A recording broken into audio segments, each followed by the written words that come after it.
y estaríamos continuando con lo que corresponde a la propuesta de filosofía moderna. Cierto, sí, pasadas las 12, pues ya se consideraría la tarde. Ujú. Sí, esto es muy, muy cierto. Ya, entonces, como les decía, estaríamos haciendo para hoy lo que corresponde a filosofía moderna, el nuevo paradigma, ¿sí? Hemos acabado todo lo que corresponde a Antigua la semana pasada, hemos acabado con la propuesta de Aristóteles y de Platón y las escuelas helenísticas. Ujú. Hoy no, las primeras asistencias, no, no deben olvidar porque eso es vital, incluso me parece que se las consideran, ¿no? Para lo que son sus pruebas, entonces ténganlo eso muy, muy importante, ¿no? Entre el cambio y el cambio de hora es algo vital, así entras a tu aula y también entras, sí, sí, es algo, como dicen tus compañeros, tenlo como, ¿no? Preferente dentro de tus búsquedas. En realidad también tengo yo que marcar asistencia, entonces no debo olvidarme para nada. Ya. Entonces, hoy sábado, miren, ya estamos octubre, qué rápido se nos está yendo el año. Ah, mira. Sí, tienes razón, Angie, eso es cierto. Alguna vez me ha pasado que, ¿no? La edad, creo, ha hecho que me olvide algunas cosillas por ahí. Las alarmas ayudan un montón. El calendario de Google, incluso para las reuniones, es muy, muy bueno. De verdad que sí. Se los recomiendo como un buen organizador, sobre todo. Listo. Entonces, miren, como dijimos, se acabó todo el paradigma de la filosofía antigua y entramos a un nuevo momento con lo que va a ser hoy día. Véanlo ahí, la semana 5, Renacimiento, filosofía moderna. Ahora, es bueno y es vital también que nosotros hagamos un repaso. Me acuerdo que en otra aula decían, profesora, ¿qué va a venir en el parcial? ¿Qué está considerándose? Y dice solo humanidades. Entonces la pregunta es, si dice humanidades, lo más probable es que vengan, ¿no? Es que todos los cursos, o varios, ¿no? Entonces habría que aclarar esa duda.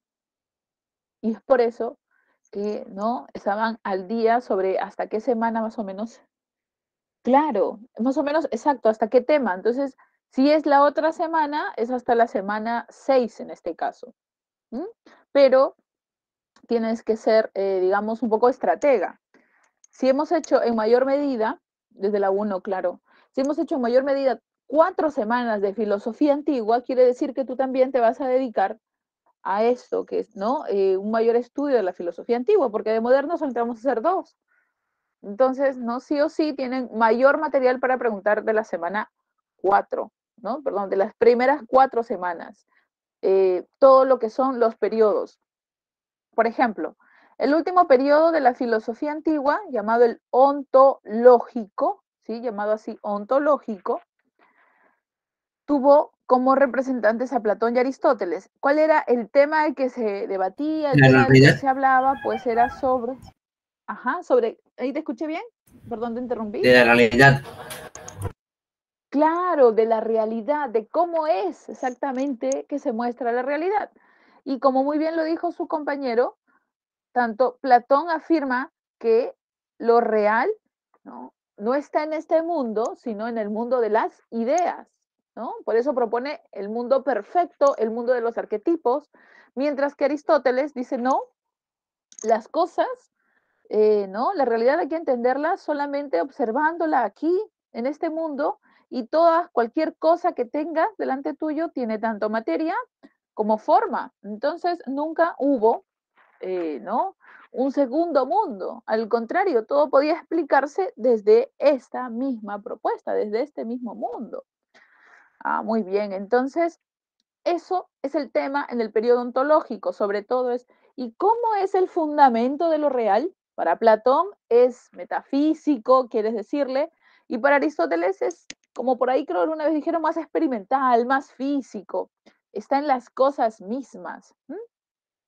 ¿Qué más hicimos, por ejemplo, con Aristóteles, aparte de la teoría hilemórfica, de lo que está hecho algo y cómo es su forma? Hablamos también del acto y potencia, cuando algo está hecho o está por hacerse, las semillitas, potencia, el fruto, acto, pero el fruto también una vez consumido, ¿no? ¿Puede volverse semillita? Sí, porque ¿qué está explicando Aristóteles? El cambio, la dinamicidad. La fisis significa movimiento, ¿sí? Justo hoy día estaba escuchando una charla de un profesor y hablaba sobre esto, ¿no? La fisis es relacionado incluso con el nacimiento, ¿no? Que le decía él, el genos, ¿no? Que significaba algo así como, en este caso, lo que va a venir, ¿no? La genealogía, que estaba directamente relacionada a eso. Ahora, las cuatro causas son las que también para Aristóteles explican el porqué de las cosas. Si yo pienso, digamos así, ¿no? Bueno, este lugar fue diseñado, ¿no? De tal forma que se aprovechase lo máximo posible entre sus materiales para evitar usar, por ejemplo, calefacción, ¿no? Entonces, fue diseñado, ¿no? Con material ecoamigable. ¿Y cuál es la finalidad? De que tenga cierta disposición, cierto modelo, ¿no? ¿Para qué? Porque el arquitecto, la arquitecta que lo pensó, va a sacarle provecho a evitar el uso de energías que pueden ser contaminantes. Ah, ya, entonces, esto de que, ¿no? Predispone a que sea en este caso, abrigador o que mantenga la ventilación sin, ¿no? Algo artificial sería la causa final. ¿Qué modelo se siguió? Quizás se siguió la forma o unos planos de algo que se hizo en otro país, pero fue eficiente, ¿y por qué no imitarlo acá? Ah, ya, eso es su causa formal. ¿Qué material se usó? Bueno, el material ecoamigable. ¿Y quién lo hizo? Bueno, pues un arquitecto o una arquitecta que se encargó de dirigir este proyecto en el Perú. Ahí está, cuatro causas, ¿cierto? Y estas explican el porqué de las cosas. ¿Qué más vimos la otra semana? Vimos aquí a las cuatro escuelas helenístico-romanas. No eran dentro de un periodo, acuérdate, no es un periodo de la filosofía antigua, sino ya es la etapa de crisis de Grecia. Voy a poner a cuatro escuelas que tienen en común la búsqueda de la tranquilidad, de la famosa ataraxia. Y a ver, voy a poner las cuatro aquí, te voy a mencionar dos palabras y tú me dices cuál sería afín a la escuela, ¿ya? Entonces es como si yo digo, Platón, ideas o, digamos, cosas sensibles. Y tú de inmediato, ideas, profe, ideas. Ah, ya. Platón, entonces, es afín con las ideas, ¿ya? Vamos a ver. Con la escuela cínica, diría yo, leyes o instinto. A Instinto. ver, Instinto. muy bien, instinto, Instinto. ¿no? Porque Diógenes decía, sé feliz con la naturaleza, ¿no? Sé libre, lo instinto, ¿no? La naturaleza animal, muy bien. Por eso le decían el perro, correcto. Vamos con otra. El estoico te diría, ¿no? Busca, ¿no? El cambio o no hagas nada, apatía total. A ver, ¿qué te diría un estoico? Busca el cambio, lo he quitado a propósito, o no hagas nada. Claro, ahí está, apatía o resignación. Muy bien, Jordan, claro, acuérdate. También, no resignación, pero es que hay que entender el logos. Quizás esa situación no sea estable, ¿no? Sea solo un momento. Claro, muy bien. Epicúreo, ¿no? O el epicureísmo. ¿Qué te diría el epicureísmo? Placer desmedido, sin fin, cual fiestas al dios Baco o mesura. Mesura es medida. Ujú. Ya, placer, pero ¿qué tipo de placer? ¿Desmedido o administrado? A ver. Claro, muy bien. Se ha tenido un error sobre el epicureísmo. Muy bien, moderado, racional.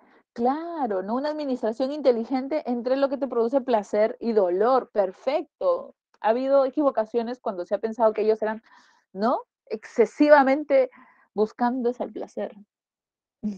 Claro, exacto. Miss, ¿cuál Y es la anterior?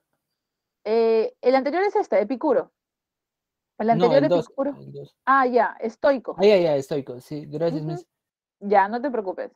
Y la última escuela, el escéptico, ¿qué te diría?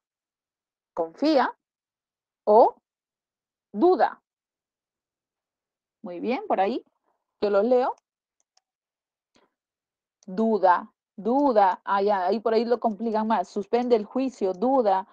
Correcto. Y de esa manera, y con estas ideas, vamos a comenzar la propuesta de el gran Descartes, porque hoy vamos a hablar del padre de la filosofía moderna, precisamente. Listo, entonces con esto respondo algunas preguntas, han hecho muy buen repaso, y nos vamos, sobre todo las preguntas caso. Acostúmbrate a que este tipo de preguntas, cogito ergo sum, sí, justo. Pienso, luego existo, ¿no? Ergo es un pero, ¿no? Se solía usar antes, ahora ya no tanto, pero se traducía exactamente así, como sonaba, ergo como pero, ¿no? Normalmente lo usaban creo que en un lenguaje de Profesora, leyes, ¿sí? ¿me recomienda repasar eso del resumen que dice arriba? Ya, ya. ¿Este No, resumen? sí, ¿es recomendable ese resumen o no? Es muy... No, sí, está muy bueno porque al contrario, está bien preciso para que te acuerdes lo esencial. He visto algunos que lo hacen como esquemas y como que es un poco confuso. Entonces, me parecería que está bien, bien preciso, ¿no? Quizás al costado de estas palabritas, acuérdate más o menos lo que hemos escrito de cada escuela. Dijimos del cinismo, instintos, estoicos, la apatía. Entonces, quizás te acuerdas más rápido por la mención de una sola palabra. Pero sí está bueno. Y además, me parece que ustedes en su aula virtual tienen eh, algo muy parecido a esto, que no es un resumen, es como un esquema. Entonces, ubíquenlo por semana, ¿ya? Y les va a ayudar mucho los colores. Esto es del libro, pero ustedes tienen adicional un esquema, me parece que sí lo he visto. ¿Mm? No sé si en todos los cursos sale, pero en filosofía sí, sí hay, ¿ya? Así que buena propuesta la que me has hecho para hacerles recordar a tus compañeros. Listo, seguimos entonces. A ver, ¿qué más nos dice aquí? Luego de buen comentario de su compañero Jesús.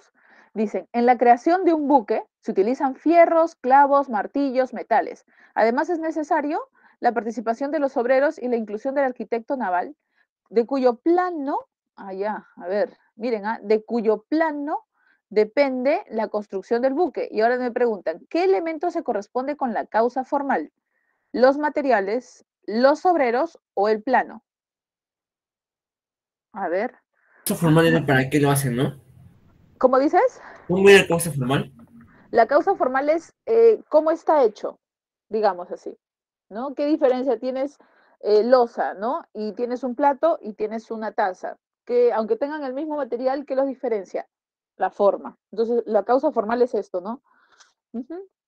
La forma que tiene, no de qué está hecho, sino lo que los diferencia y les da una función. Ujú. Te preguntan a ti, ¿cuál es la causa formal? ¿Mm? A ver qué me dicen por ahí. Casamis. Sí, claro. No tengan duda, estaban diciéndolo muy bien y después tuvieron dudas. La causa material sería todo lo que son los fierros, los clavos, los metales, sí. Mientras que la causa formal es el plano que sigue algo, ¿no? El diseño, si quieres, la pintura, la fotografía, pues no sé, también puede ser hasta la receta, también entra. ¿Por qué? Porque algo, un material, unos alimentos se dispusieron de cierta forma para lograr ser algo. Por eso es su causa formal, ¿no? Es quien los guió, pero quien hace, esa es la causa eficiente. ¿Mm? Van Gogh solía viajar al campo durante las noches acompañado de velas, usaba pinceles, paleta y emocionado empleaba estos elementos y sus pasiones para pintar los campos de trigo, heno y cultivo. Ahora la pregunta que nos hacen. En este ejemplo, ¿cuál se corresponde con la causa final? Ya tenemos la respuesta de Valeria. A ver, nos preguntan, ¿serían las velas? ¿Serían las emociones o el para pintar, la causa final? ¿Ya? Correcto, muy bien. Sería la pintura, ¿no? Se hizo para esto. Perfecto. Ahora, ustedes mismos, ¿ah? ¿Qué alternativa se corresponde con la teoría ilemórfica? C de ceviche. Justo, pero está haciendo frío hoy día, a ver. Pero sí antoja, ¿no? Ya se está acercando días más Ujú. ¿Cómo, cálidos. cómo era eso de limórfica? Y le, es que si lo traduzco, ya te voy a decir la respuesta. Y le es de lo que se está hecho, digamos. El termo está hecho de, y le es de lo que se está hecho. Y el otro morfe es cómo se está hecho. Por eso si lo traduzco ya tienes la respuesta. Y le es de lo que se está hecho, según lo que dice Aristóteles, todo está hecho de átomos, ¿no? Eso lo dijo Demócrito. Y como se está hecho sería forma. Hay que acordarnos de eso, ¿ya? Y le, exacto, materia, muy bien, y ahí lo confirma Jordi. Y forma, morfé. Así de simple, ¿no? Es como si lo hubieran cambiado. Está bien, ¿ah? A ver. Vamos con otra pregunta que sea algo así como la anterior. En una avenida transitada se construye un intercambio vial con elementos ecoamigables. Esta edificación, es decir, el, ¿no? el intercambio vial, busca descongestionar el tránsito. Ahora, ¿cuáles serían las causas que se evidencian? No es la A ni la B. A ver. Se construyó un intercambio vial con elementos ecoamigables, se buscó descongestionar. ¿Qué causas? Ajá, muy bien. Casita. Ah, ya. C de casita, C de Coca-Cola. Muy bien. Ya, sí, está perfecto. Material y final. Perfecto. Ya. Kadesh debate con Margarita. Tú puedes ser feliz sola, al margen de la sociedad. Basta la propia naturaleza y dejar de lado, ¿sí? Las claves. Dejar de lado las convenciones sociales. Ya, con esto ya está acercándose, ¿eh? Para lograr la vida feliz. A partir de lo afirmado, que Kadesh le dice a Margarita que dejes las convenciones sociales, ¿con qué escuela estaría de acuerdo Kadesh? Ya, muy bien, veo por ahí.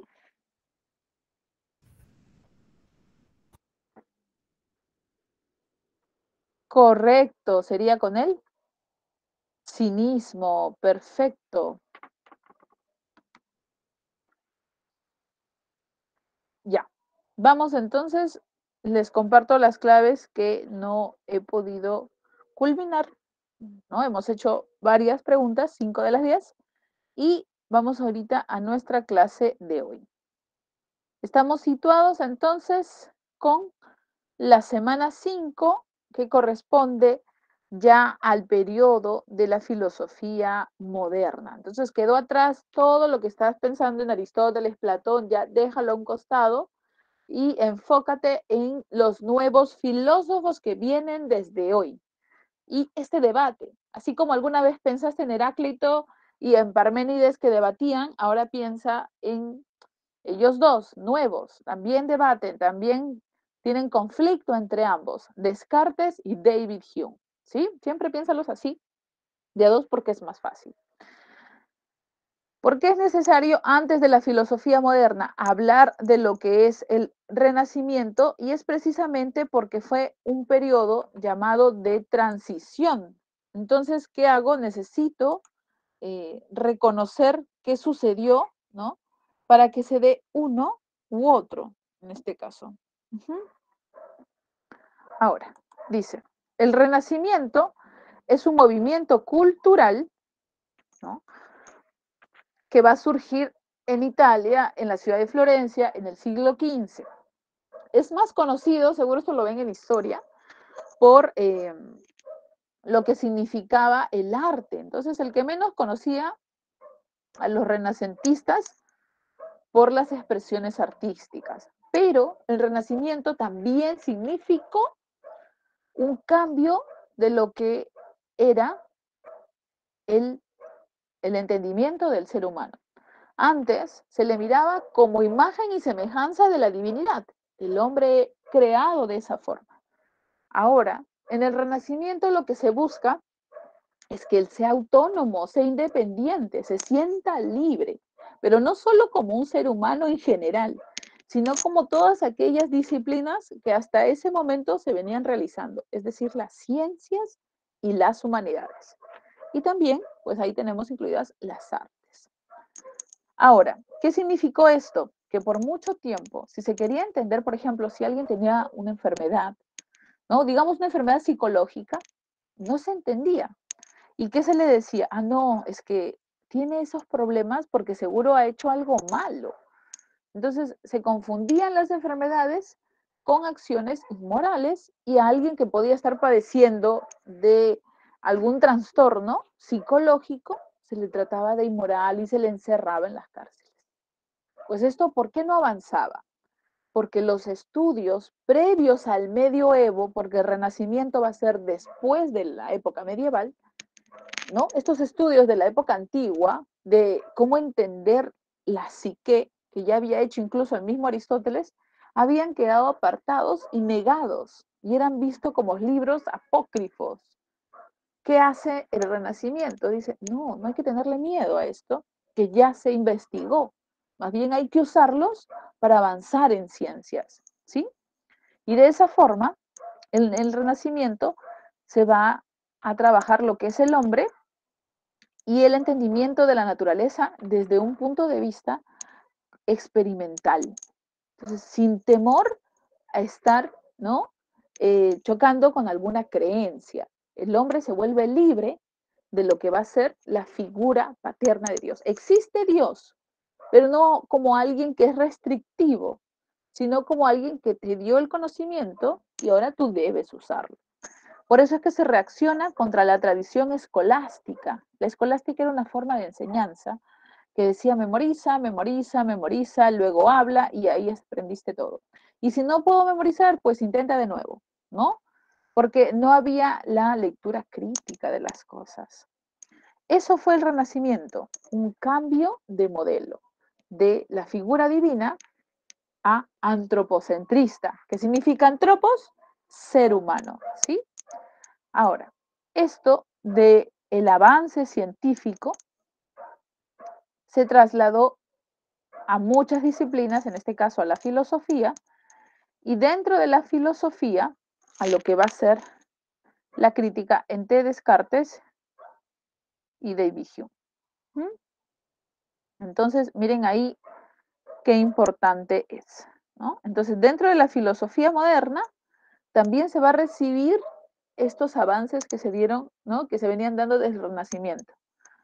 Nuevamente, hay que hablar del hombre, van a decir ellos, pero no nos interesa el aspecto de la medicina, no nos interesará el aspecto de la psicología, no nos interesará tampoco tanto la expresión artística, porque incluso en el Renacimiento aparecen las pinturas de los dioses griegos y romanos. Una clásica pintura era el nacimiento de la Venus, que era una mujer, ¿no? Que estaba en el mar y naciendo de lo que era, ¿no? De las olas.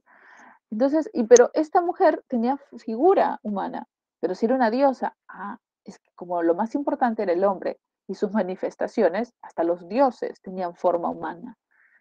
De igual forma, en la filosofía moderna va a ser más importante el ser humano, pero la pregunta que se van a hacer es, ¿y de dónde se origina el conocimiento del ser humano? Por ejemplo, ¿no? Cuando tú estás, ¿no? Sentado y estás estudiando, ahora, ¿cómo tú estás seguro que lo que estás estudiando lo comprendes y es verdadero? Te dirá Descartes, es que tú lo entiendes porque usas tu razón. Te dirá David Hume, no, lo que tú estás haciendo, tú no dudas. ¿Por qué? Porque estás teniendo una percepción de ello. ¿Mm? Es como que en ese momento te levantes y te vayas a, ¿no? Otro lado de donde estabas. Tú no vas a dudar de que existe el piso. Sería muy obvio, ¿no, profesora? ¿Cómo voy a dudar que existe el piso? ¿Cómo que voy a dudar que me levanto y no hay nada, ¿no? Cuidado. Descartes crea un método para dudar hasta de lo que es obvio. ¿Mm? Mientras que David Hume no aceptará nada en el mundo que antes no se haya percibido. Entonces, de esa forma, Descartes dirá, si el hombre conoce, es porque hace una demostración racional, mientras que David Hume dirá no, si la persona o el sujeto conoce, es porque lo ha percibido, es porque lo ha experimentado, ¿cierto? ¿No? Dos posturas que debaten por ser la mejor. Comenzamos con el primero, con René Descartes y la propuesta llamada racionalismo. Surge en el siglo XVII. Yo coincido con... y gracias por la pregunta. Mira, estudia esta semana con la semana 7, justo, Jordi. ¿Por qué? Porque el tema del conocimiento no acaba acá, sino va a acabar en la semana 7, con el alemán Immanuel Kant, que seguro han escuchado de él, ¿no? No como inglés, I can't, no, sino Kant en, bueno, en alemán. Claro, lo que hace Kant es mejorar la propuesta de ambos. No se queda con ninguno de los dos extremos, sino que lo explica de mejor manera y más detallista. Dice, el conocimiento no depende de, ¿no? Solamente. Claro, él dice, es todo un proceso. Y como proceso necesito tres facultades, tres elementos. Y él lo explica. Entonces yo me quedo con la propuesta kantiana. Con ellos sí, porque ellos fueron los iniciadores, estaba muy interesante. Pero yo tendría más tendencia hacia Kant, que explicó como que con mejor medida, ¿no? Esta idea. Pero muchos son de tendencia racionalista, porque siguen diciendo que nosotros finalmente, y justo vamos a ver eso con Descartes, lo primero que debemos demostrar es nuestra propia existencia y luego la existencia de las demás cosas. Entonces, por eso Descartes fascinó a muchísima gente. Nadie había hecho lo que logró Descartes, demostrar que él existe, ¿no? Puedes dudar de todo, menos de tu propia existencia. Vamos a seguir con esto. El racionalismo de Descartes, sí, de Spinoza y de Leibniz, porque fueron varios, pero el más conocido, este francés, pues ellos dicen que todo el conocimiento del ser humano viene de su razón. Piensa en la razón como en la mente, ¿ya? Para que no te sientas perdido. Como si fuese en el curso de psicología y hay una clase que habla del pensamiento, la mente, la conciencia, ya, es esto, la mente, ¿ya? Ahora, pero un racionalista no va a decir que está en el cerebro, no, porque tú le sacas el cerebro a alguien y pues no dices, ¿dónde está su mente? ¿Dónde están sus pensamientos? Diseccionas el cerebro y lo único que vas a ver, ¿no? Es propiamente a este cerebro diseccionado, pero tú no vas a ver sus ideas, porque la conciencia en la mente no es un ámbito que tiene algo material, sino es, ¿no? Digamos, es una existencia distinta, ¿cierto? Pero yo puedo hacer todo este proceso gracias a que tiene su respaldo en el órgano del cerebro, sí, pero no es necesariamente dependiendo de él. Por eso los racionalistas dirán, bueno, ¿no? Hay que decir que la mente existe sin necesidad que tenga materia, sin necesidad que exista el cuerpo. Piensan que son dos componentes distintos. Uno es cuerpo y otro es mente. Ahora, ¿qué más nos dice Descartes? Que toda persona, cuando nace, su conciencia, su mente, un niñito, ya viene con ciertas ideas en su mente. ¿Cuáles son? Las famosas ideas innatas. ¿Qué significa lo innato? Por ahí seguro no te ubicas con este término. Innato significa con lo que vienes desde el nacimiento. No lo aprendes, sino ya vienes como programado con eso. ¿Mm? Ahora, entonces ellos dijeron eso. El verdadero conocimiento surge en la mente, en la razón, porque yo ya vengo con ciertas ideas que me ayudan a entender el mundo. ¿Mm? Y estas ideas tienen forma matemática y están ahí las matemáticas, ¿cierto? Entonces, esto es lo más importante para los racionalistas, que nuestra mente ya tiene ciertos conocimientos. Cuando tú vas al mundo, solo los aplicas, ¿no? Yo soy capaz de entender que entre donde estoy y algo que esté cerca hay una cierta dimensión, claro. Yo soy capaz de entender cuando veo una cantidad y se retira, ¿no? De una cantidad de manzanas, unas cuantas, esta se reduce también, ¿Por qué soy capaz de entender dimensiones, cantidades, formas? ¿Por qué soy capaz de hacer todo esto? Porque tú como ser humano, te dice un racionalista, ya naces predispuesto a esto. Quieras o no, tú ves al mundo matemáticamente, así como sale en el meme. A mí me encanta ese meme que cuando algo no se explica bien y sale como un fondito, así como un triángulo, ¿no? Y haciendo una operación matemática cuando algo no se explica. ¿Han visto ese? Justo ayer estaba viendo algunos videos muy graciosos y ponían, ¿no? Cuando la persona se queda preguntándose, ¿y qué pasó, no? Y sale como que, claro, ya, digamos así, que nosotros estamos predispuestos, ¿no? Todo lo que vemos, estamos haciendo ahí toda la operación. Claro, ustedes en mayor medida porque están enfocados en una carrera hacia las ingenierías, pero todo ser humano ya nace con esta predisposición a entender el mundo matemáticamente y vamos a enseñar dos ideas innatas más, ¿sí? Es así que René Descartes, este filósofo francés, matemático y físico, va a ser considerado el representante máximo de los racionalistas porque critica toda la herencia cultural anterior. Claro, trató de ver la realidad de forma, sí, de alguna forma también, claro.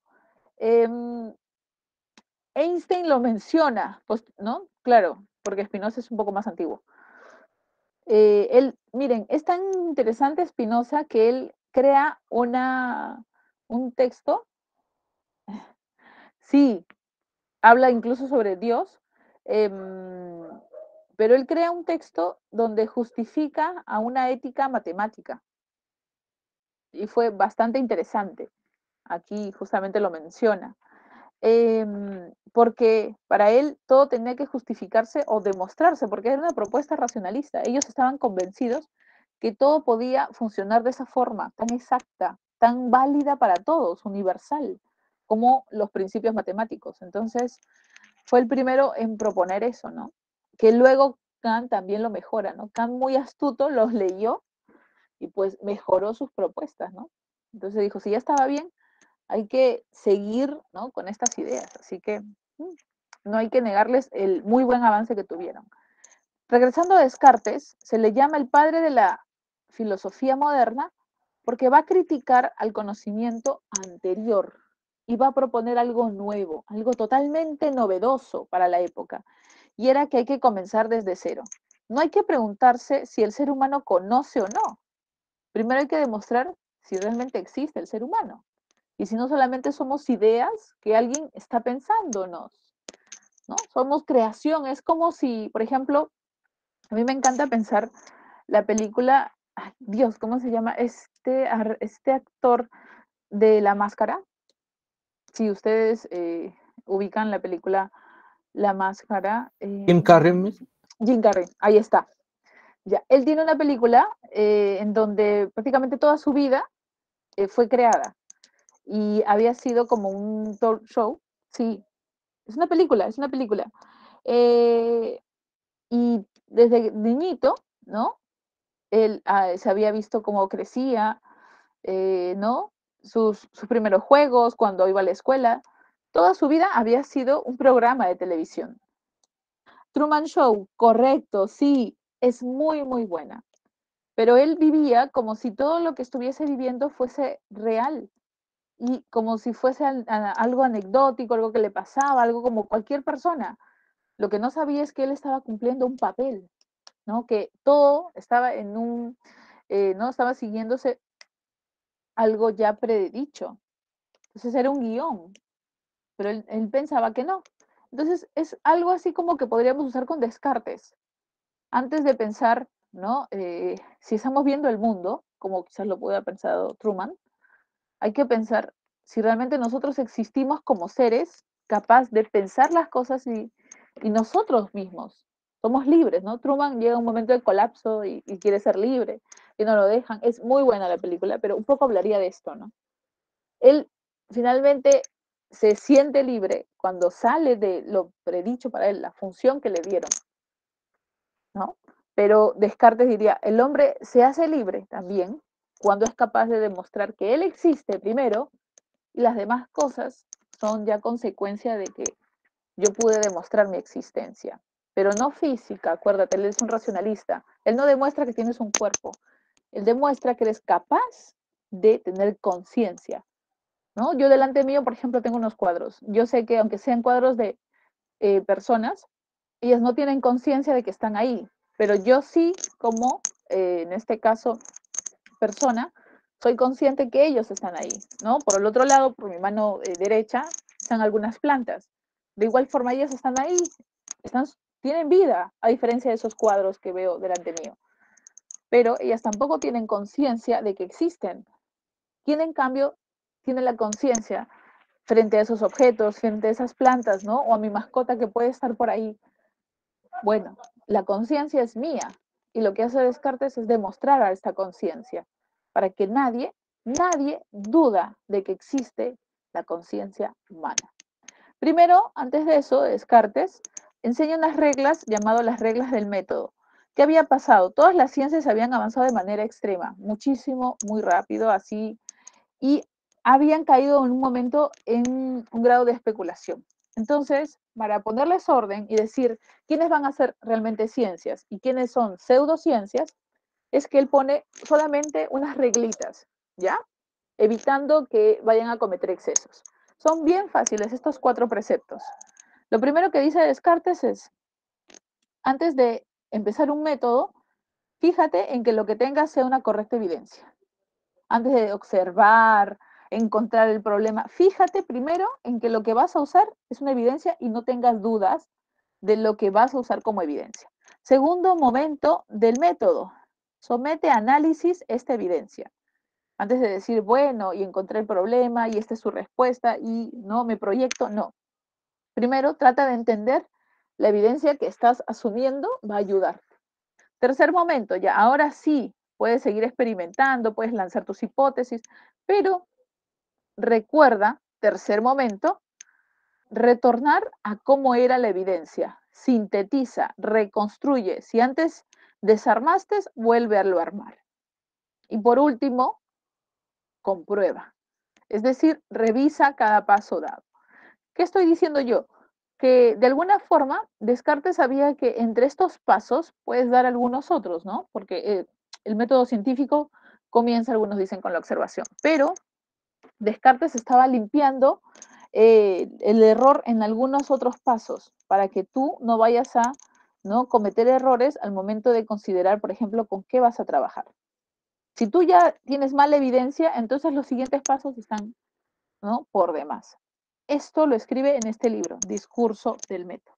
¿Qué hace? Ordenar para evitar errores. Y ahora sí, vamos al método más conocido de René Descartes, con el que demuestra, recuerda, que tú, que yo, que cualquiera de nosotros existimos, pero no porque nos vemos, sino porque somos capaces de preguntarnos incluso que existimos. El método se llama la duda metódica. Y miren lo que dice aquí, es una duda hiperbólica. La hipérbole como una figura de, en este caso, usada en la literatura, significa la exageración, ¿cierto?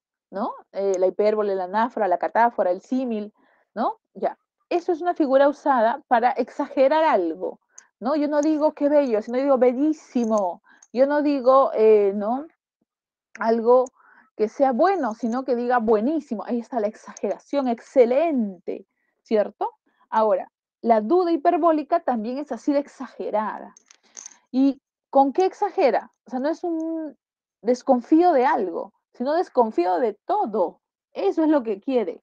¿Por qué Descartes es tan desconfiado, profesora? De hasta lo que parece obvio, claro. ¿Por qué desconfía? Porque quiere encontrar algo tan claro, tan cierto, que nadie lo ponga en duda. No importa que sea histórico, no importa que sea muy antiguo, quizás no era tan certero, quizás estuvo mezclado con alguna otra cultura y no es de un solo lugar. ¿Cómo encuentro algo tan certero que nadie le ponga en duda? Eso es lo que va a lograr ahorita Descartes. ¿Con qué? Con su duda metódica. ¿Por qué duda metódica? Porque es un proceso de 3 pasitos por donde tú empiezas a dudar de las cosas hasta que llegas a esa certeza. Simplemente es eso, es un proceso muy sencillo en donde pones en cuestionamiento varios conocimientos, ¿ya? Primero, dice Descartes, duda de las cosas sensibles. ¿Por qué dudo de las cosas sensibles? ¿Por qué desconfío de mis sentidos? ¿Por qué si estoy, no, delante mío con un vaso de agua desconfío que el agua está ahí, que yo lo voy a probar y que ésta existe? Cuidado, dice Descartes, ¿alguna vez tus sentidos te han dado información errada? ¿No te ha pasado, por ejemplo, a mí, no? Un poco distraída, me lavé los dientes, ¿no? Y fui y mastiqué una manzana. El sabor de la manzana ya no era. Era el sabor que yo mantenía del dentrífico, ¿cierto? Entonces, ¿qué pasó?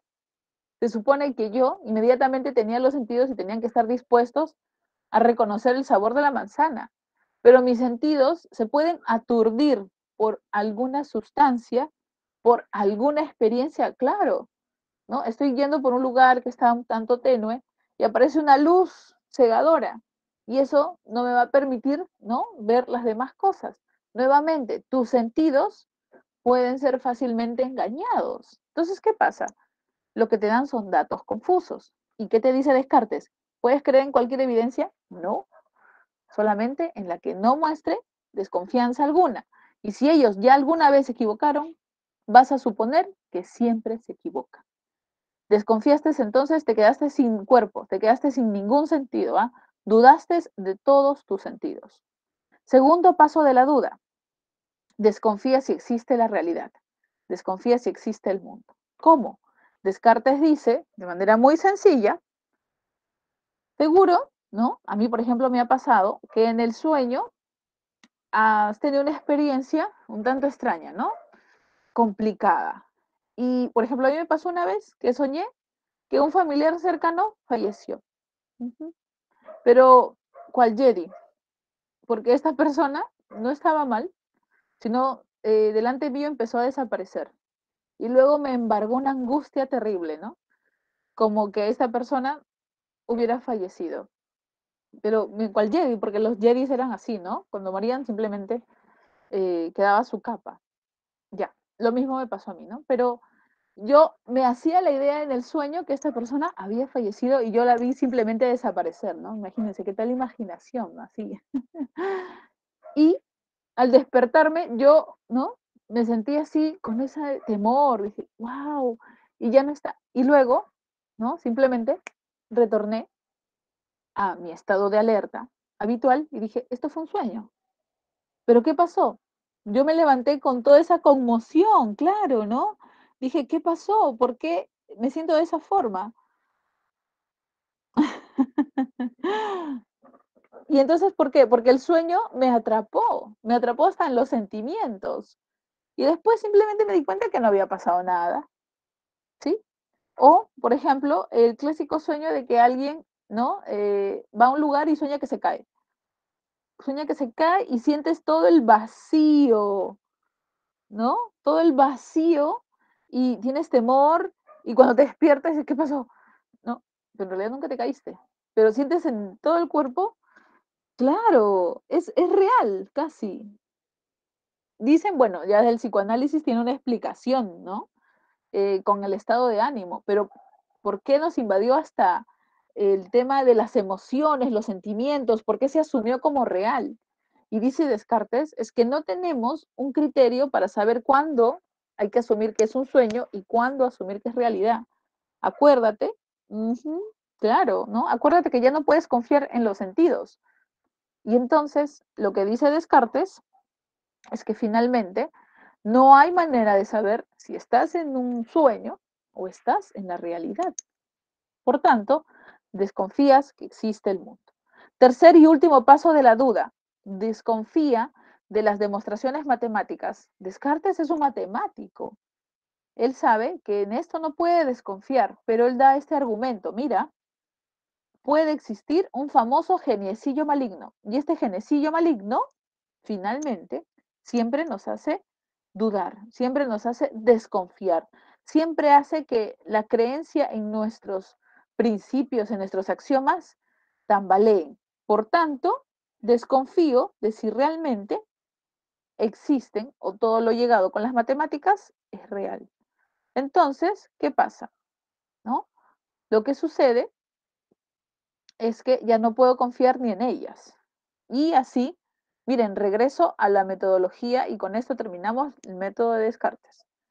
Desconfiaste de las cosas sensibles, desconfiaste de la realidad objetiva y ahora estás desconfiando hasta de los principios de la matemática. ¿Mm? ¿Por qué? Por el genecillo maligno. En todo este proceso, ¿qué estás haciendo? Dudar. Ah, muy bien. Tú eres el que eres capaz de preguntarse sobre las demás cosas, ¿correcto? Y esta duda, por más radical que sea, no puede cuestionar el hecho de que tú estás dudando, ¿no? Tú dudaste de tu historia, de tus amigos, de tu mundo, de tus principios, pero por más que intentes, tú no puedes dudar de ti mismo. Por eso, en tanto estás dudando, ¿qué puede decir que estás haciendo? Pensando. Y si piensas, existes. Pienso, luego existo. En realidad la frase debió haber sido, dudé. Por eso estoy pensando. Y si pienso, existo. Sencillo, ¿no? O como lo dijo muy bien su compañero, que, bueno, tanto comentario, estaba viendo por aquí, cogito ergo sum, ¿no? Ahí está, claro. Analí fue que nos dijo. Exacto. A ver. Ah, ya, claro. Eso también, en este caso, sí ha sucedido. Bueno, eso tendría que explicarlo, como les dije, a través del psicoanálisis, ¿no? Porque en los sueños, de verdad que a veces se asume con tanta realidad que algunos dicen que no puede suceder demasiado temor, ¿no? Mm. Claro. Ujú. Mm. Ahora, entonces, miren, así hemos descubierto la certeza de Descartes. ¿Cuál es? Que existe él. ¿Por qué existe? ¿Por qué yo no puedo dudar de que como ser humano existo? ¿Por qué sí tengo desconfianza en lo que tengo delante mío? ¿Por qué tengo desconfianza de si existen las otras personas? Porque yo no sé si están dudando, yo no sé si están pensando, pero yo sí sé que estoy haciendo esto. Y en tanto yo me pregunto y pienso, existo. Es el único juez, fundamento, criterio, si quieres dile, de que tú existes. ¿Sí? ¿Vamos bien con esto? Ajá, claro, ¿no? Que tú eres consciente, aunque los demás no lo sean, tú eres consciente que tú existes. Por eso dicen Descartes se quedó solo, porque solamente pudo confiar en su propia existencia. Más en los demás, pues, ¿cómo confías en eso? Difícil, ¿ah? Listo, pasamos entonces, ahora Descartes dice esto. ¿Y qué tengo en esta mente? ¿Qué tengo en esta mente que acabo de descubrir, en esta razón? Pues vas a tener tres contenidos bien facilitos. Tienes a tres tipos de ideas, a las innatas, a las adventicias y a las ficticias. Las innatas es la que acabas de descubrir, una y la más importante de todas, la que nadie puede desconfiar, el yo, la certeza de que tú existes. Y la otra certeza, ¿quién sería él? A ver, por esta imagen, ¿quién sería? Profesora, ¿Mm? las adventicias puede ser como los sentidos. Sí, las adventicias vienen de todos los sentidos, está muy bien dicho. Pero ¿quién sería él, el que está aquí? Dios. Dios. Exacto. Dios, ¿y por qué? Porque Descartes era un fiel, fiel creyente. Entonces, a ver, hasta este momento no he confiado en nada, solamente sé que yo existo. ¿Cómo recupero mi cuerpo? ¿Cómo recupero el mundo? ¿Cómo recupero a todos mis conocidos? Bueno, porque existe Dios.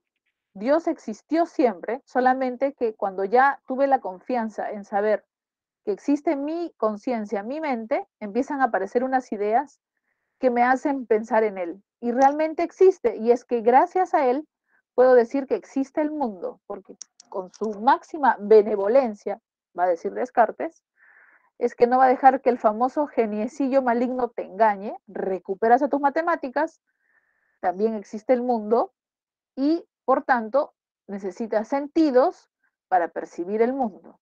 ¿Por qué? Gracias a la imagen de Dios, ¿no? No dice que es un creador, sino que Él es capaz de darnos esta confianza. Es una idea innata.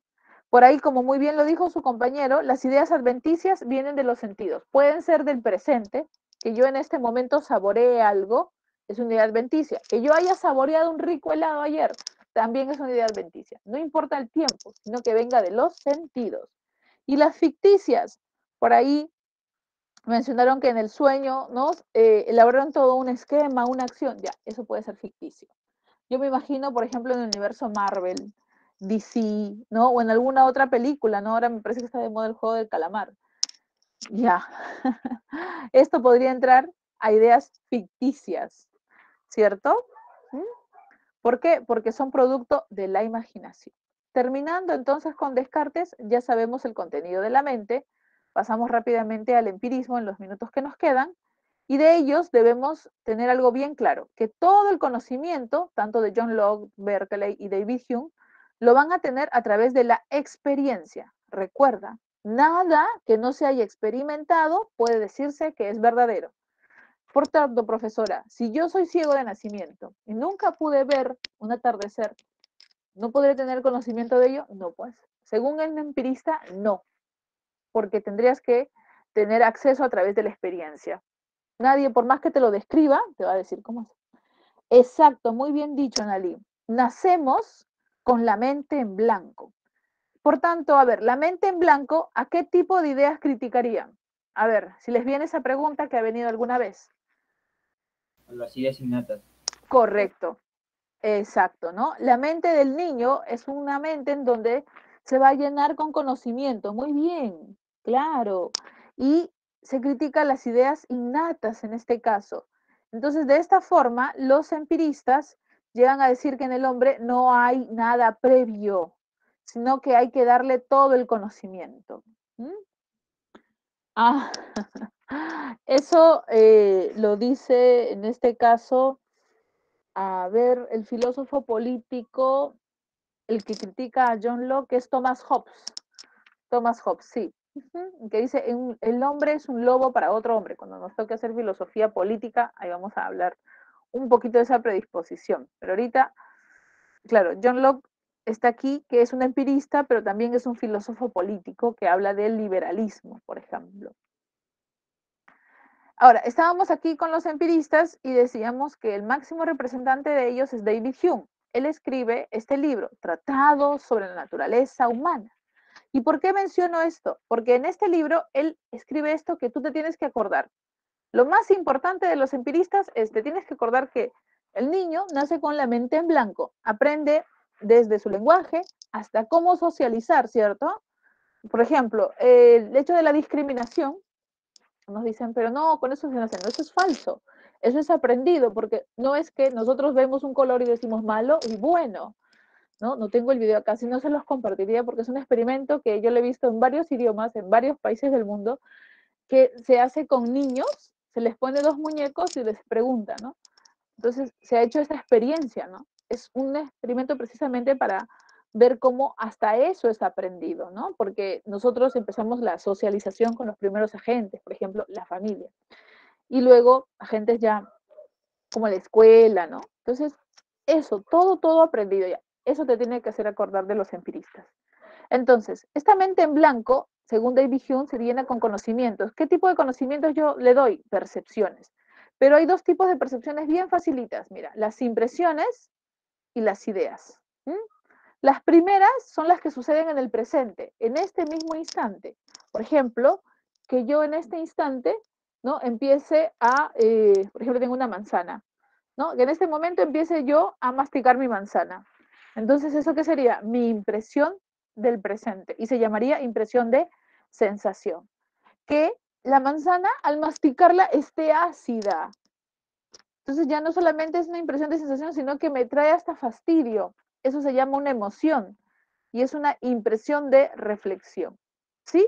Otra idea, que en este momento en la puerta de mi casa, yo estoy cerca, estoy en el segundo piso, empiece a sonar, no, alguien que está vendiendo paltas, muy fuerte, y lo acompaña una canción conocida. Todo el mundo lo escucha, ya, eso sucede ahora, es una impresión de sensación, una experiencia externa. Pero a algunos les parece muy gracioso y a otros dicen, ay no, qué fastidio, quiero escuchar a la profe. Ya, eso es una impresión de reflexión. ¿Mm? Entonces, acuérdate, las impresiones son en el presente y son de dos tipos. De lo que viene a ti y cómo tú lo interpretas con tus emociones, solo emociones. Es octubre, el mes de los turrones. Ah, que tú te acuerdes que has comido un turrón ayer. Ah, ¿eso sería impresión? Ya no. También, miren, que yo me acuerde que ayer comí un turrón. Ya no, pues. ¿Cómo se llamaría esto? Se llamaría una idea. Mira, Hume le ha puesto ideas a lo que antes Descartes les había dicho en general, a todo ideas. Ahora, Hume, ¿a qué le llama ideas? A los recuerdos de las impresiones. Claro, no hay ideas, muy bien dicho Jordan, no hay ideas si previo no hubo una impresión.